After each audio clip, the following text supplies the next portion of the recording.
J'essaie en fait avec les couples, que ce soit le jour de leur mariage ou à un autre moment, de capter l'essence de leur couple finalement. C'est-à-dire d'essayer d'attraper à la fois des émotions, mais aussi d'essayer d'attraper cette chose très intime qui les lie,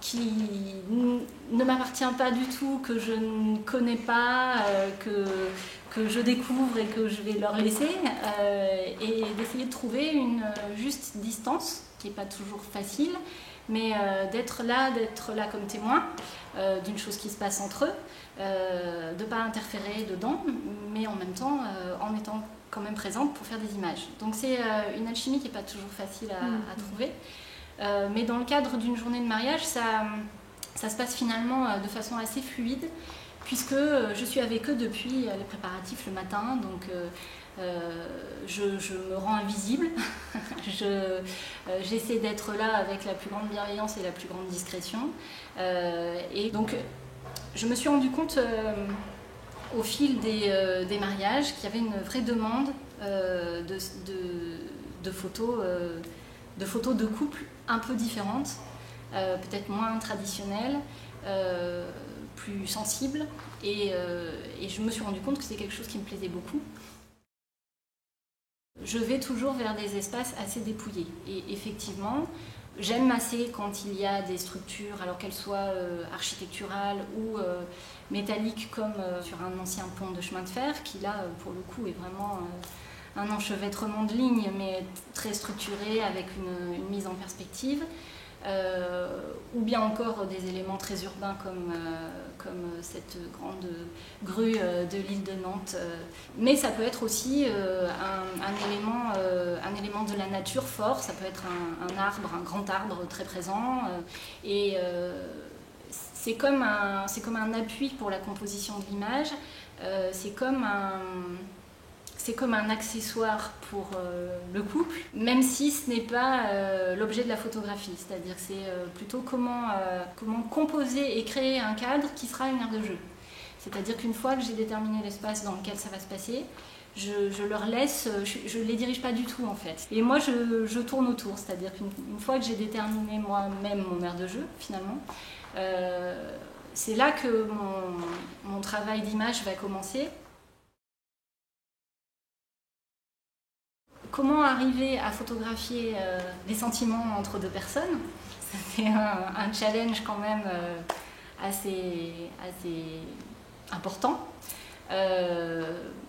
J'ai pris le parti d'aller chercher des petites choses ou de suggérer, ou voilà, de peut-être davantage donner une matière à l'image qui pour moi est plus la façon de restituer l'émotion.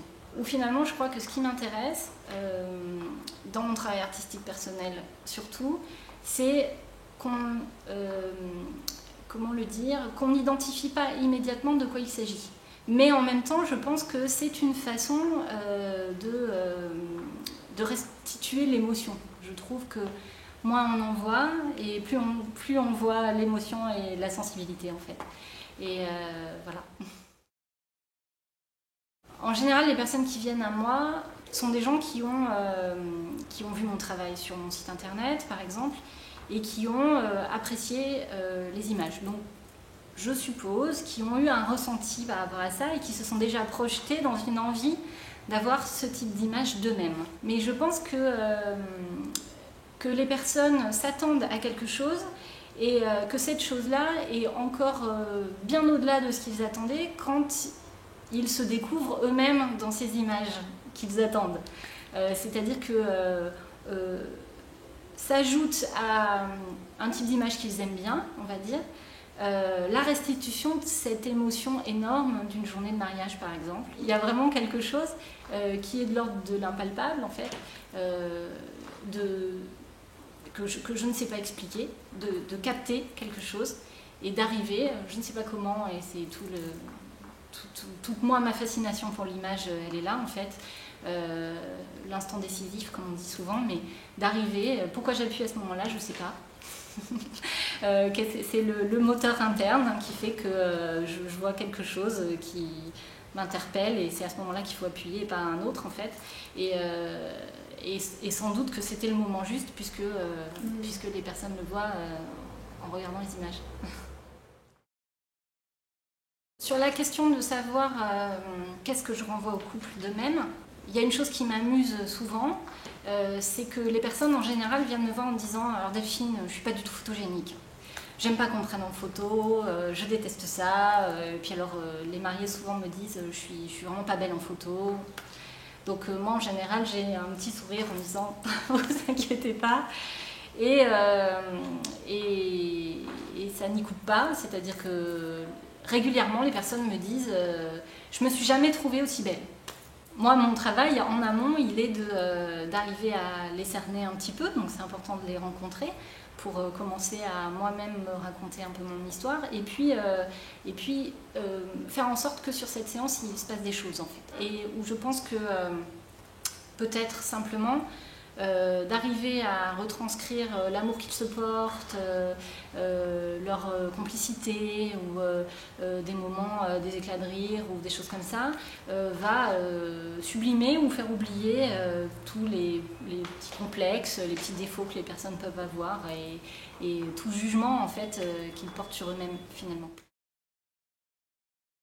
Mon appareil photo, aujourd'hui je le trouve très lourd, c'est-à-dire que j'ai 2 kilos au bout du bras et j'aimerais qu'il soit plus léger. Je suis un peu en crise avec mon appareil photo en ce moment, parce que je l'utilise pour travailler et je l'utilise beaucoup moins pour créer ou pour un travail qui serait beaucoup plus spontané en fait. C'est-à-dire qu'il est devenu au fil du temps vraiment mon outil de travail, c'est-à-dire c'est un peu comme une extension de moi quand je travaille avec les personnes.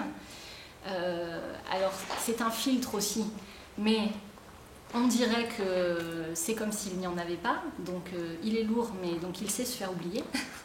Peut-être aussi que finalement c'est un filtre important pour les couples, c'est-à-dire que c'est l'appareil qui permet la distance nécessaire.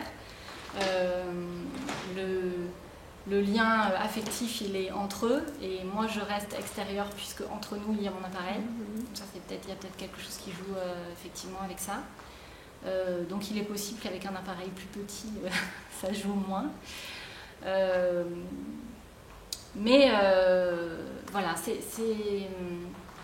c'est à la fois un outil de travail et en même temps, il faudrait que ça reste juste un moyen, en fait, de transformer ce qui se passe là. Voilà.